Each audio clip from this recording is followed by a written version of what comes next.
જાજી વાત કરવી નથી, ટૂંકનો એક પ્રસંગ છે એટલો કેવો છે. આ યંગસ્ટર બેઠા છે એટલા માટે અમને કીધા જેવું છે.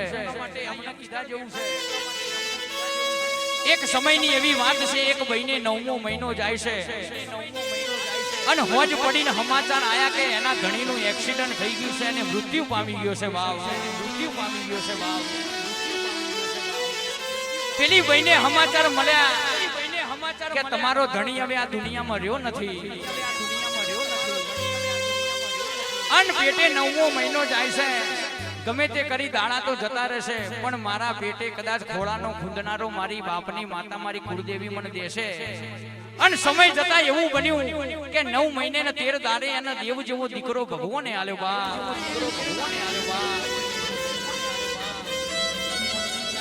કે મારો ધણી તો જતો રહ્યો, પણ મારું મોથાનું 17 કાલે મોટું થઈ જશે અને મને હાચવશે એવું માએ વળતો કર્યો. અને પેટે પાટા બોધીને છોકરાને મોટો કર્યો. થોડો છોકરો મોટો તો એટલે હારીને હારમાં એને ભણવા મૂક્યો બા.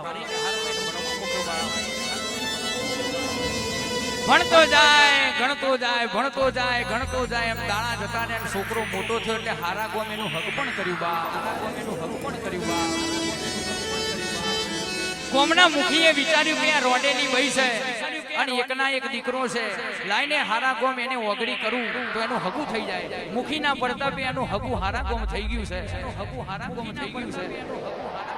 સમય વીતવા માંડ્યો અને છોકરાના વિવાહ કર્યા અને વિવાહ કરીને બરોબર ઘેર આયા. 3 મહિના થયા એટલે પેલી વહુવારું કહેવા માંડી, કાં તો તમારી માને રાખો કાં તો મને રાખો.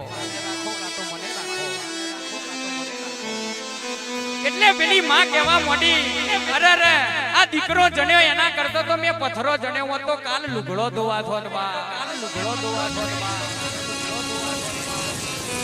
એટલે પેલો દીકરો કહેવા માંડ્યો માં કે માએ એવું કીધું કે તને 9 મહિના પેટે પાટા બોધીને મોટો કર્યો છે.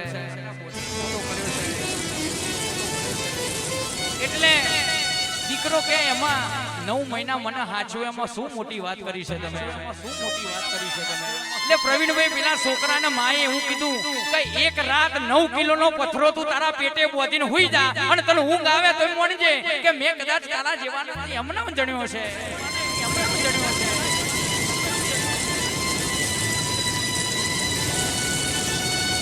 એવું કઈ બરોબર એવું કહેવા માંડી, પણ માં એ તો માં છે. બીજા બધા વગડાના વા કે દીકરા તારું હારું થતું હોય તો તું જા, જુદો રહેવા જા બાપ. છોકરાને તો માં નથી છોડવી, પણ નવી વહુવાળું ઘરમાં આવી અને એને કીધું કે મારે તો એકના એક હું દીકરી છું. મારા બાપને 40 વીઘા ને 2 બંગલા છે. દીકરાના દોલતનો મોહ લાગ્યો કે પાછળ તો કોઈ છે નહીં અને એનો વારિસ તો હું બનીશ. એટલે દીકરો કહેવાય છે એમની હાહરીમાં પહોંચ્યા એટલે હાહરાએ એવું કીધું કે 40 વીઘા ને 2 બંગલા જોઈતા હોય તો ઘેર જઈને તમારી માનું કાળજું કાઢી લાવો તો હું મોનું કે તમે મારું આ હાચવશો.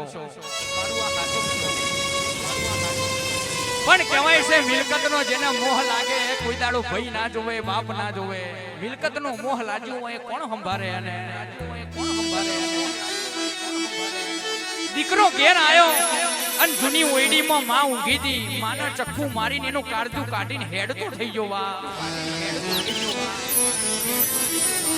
પણ કાળજું કાઢીને હેડતો તો એટલે ઘરના ઉમરાની એને ઠે આવી એટલે દીકરો પડી ગયો. એટલે પેલું કાળજું બોલવા માંડ્યું, દીકરા તને વાજ્યું છે કે નહીં.